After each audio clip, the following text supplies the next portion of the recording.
मच्छीमारांना न्याय मिळालाच पाहिजे, मिळालाच पाहिजे. शेतकऱ्यांच्या मालाला हमी भाव मिळालाच पाहिजे, मिळालाच पाहिजे. आगे साहब आगे बढ़ो, हम तुम्हारे साथ हैं. शेतकऱ्यांना कर्जमाफी झालीच पाहिजे, झालीच पाहिजे. काँग्रेस पक्षाचा जय हो. राहुल गांधी आगे बढ़ो, हम तुम्हारे साथ हैं. शेतकरी कर्जमाफी असेल, मच्छीमारांचे प्रश्न असतील आणि महामार्गाची कामं असतील, असे विविध प्रश्न घेऊन आज राज्यभरात काँग्रेसची आंदोलनं होत आहेत. रत्नागिरीत देखील असंच आंदोलन सुरू आहे. काँग्रेसचे जिल्हा प्रभारी मनेश राऊत यांच्या नेतृत्वाखाली रत्नागिरीतील काँग्रेसचे पदाधिकारी असतील, कार्यकर्ते असतील, ते रस्त्यावर उतरलेत आणि ते आंदोलन करत आहेत. त्याचंच त्यांनी एक जिल्हाधिकाऱ्यांना निवेदन दिलं आहे. आपल्यासोबत आहेत काँग्रेसचे जिल्हा प्रभारी मनेश राऊत. आपण त्यांच्याशी चर्चा करूया. साहेब, काय सांगाल, नेमकी काय मागणी आहे आपली? इथे शेतकऱ्यांना जो अन्याय झालेला आहे, शेतकऱ्यांना हमीभाव सरकारने जी दिशाभूल केलेली आहे त्याच्या विरोधामध्ये आम्ही रस्त्यावर उतरलेलो आहे.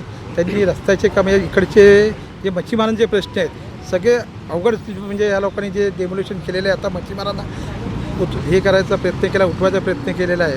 त्या गोष्टीला आम्ही त्यांचा निषेध करतो आहे. झालेल्या कामाचं आहे, त्यांनी जे रोड कॉन्ट्रॅक्टर ज्यांना दिलेले आहे, अजून पण रोड पूर्ण झालेला नाही. माणसांचे ॲक्सिडेंट होतात, माणसं मरत आहेत. या सरकारला त्याचं काही पडलेलं नाही. तर हे जे मलिदा खायचं काम सरकार करतं आहे, यामुळे आम्ही त्याचा धिक्कार करतो.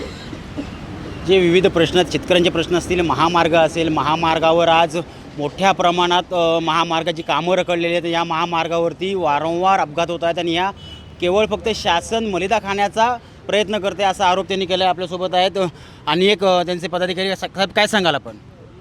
आज आमच्या काँग्रेसचं आंदोलन करण्याचं कारण म्हणजे अधिकाऱ्यांना आम्ही निवेदन दिलेलं आहे. सकाळपासून 10 वाजेपर्यंत बसलो आहे. आज महायुतीच्या सरकारने रत्नागिरी जिल्ह्यामध्ये शब्द दिलेला आहे.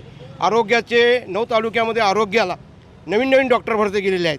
लोकांना पाहिजे तसा न्याय मिळत नाही आणि आज पेशंट जरी आला तर त्या पेशंटलासुद्धा आपल्याला खाटसुद्धा मिळत नाही आहेत. रस्ते आमच्या खेडपासून मंडणकारपासून असे रस्ते जे आहेत किंवा हायवे रोड जो झालेला आहे, त्या हायवे रोडचा सुद्धा आज खोदून ठेवलेला आहे. अशी ही परिस्थिती झालेली आहे आणि हा शेतकऱ्याचा आहे, मच्छीमार आहे, अशा गाय गरिबाचा 9 तालुक्यामध्ये रत्नागिरी जिल्ह्यामध्ये ही आमची कंडिशन आहे. आणि या सरकारने आणि ज्या वेळेला सरकार इथे मुख्यमंत्री होते एकनाथ शिंदे, आज त्यांचं नाव घेऊन सांगतोय मी, यांनी इथे येऊन आमच्या रत्नागिरीमध्ये शब्द दिला होता, मी आरोग्याचे प्रश्न सोडून गरिबाचे प्रश्न सोडवणार, शेतकऱ्याचा प्रश्न, शेतकऱ्याला माफ करणार कर्ज, असे जे प्रश्न दिले होते. यासाठी आम्ही त्यांना निषेध केलेला आहे आणि हा आमचा कमिटीचा सरकार, काँग्रेसच्या सरकारने आम्ही निषेध करून ठेवले त्यांच्यावर.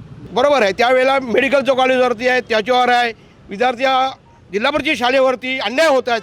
शिक्षकांवरती भरती नवीन केलेल्या आहेत. शिक्षकांच्या शाळेमधून आज जिल्हा परिषदेला अशी परिस्थिती आहे की 10-12 वर्षाच्या मुलीवरती हा बलात्कार जे चाललेले आहेत, त्याच्यावरती हा रत्नागिरी जिल्ह्याचे कोणी अधिकारी त्याच्यावर न्याय करत नाही. मागे रत्नागिरीमध्ये झालं, दापोलीला झालं, अशा प्रकार जे घडलेले आहेत यांच्यावरती कारवाई होत नाही. हा आमचा काँग्रेसचा आरोप आम्ही केलेला आहे. धन्यवाद. या ठिकाणी काँग्रेसने तीव्र शब्दात आपली प्रतिक्रिया व्यक्त केलेली आहे आणि विविध प्रश्न घेऊन ते रस्त्यावर उतरलेत. कॅमेरामन दीपक मोहितेसह Prashant Pawar, Times Digital, Ratnagiri. Times डिजिटलला लाईक करा, शेअर करा, सबस्क्राईब करा आणि बेल आयकॉन दाबायला विसरू नका. Times digital.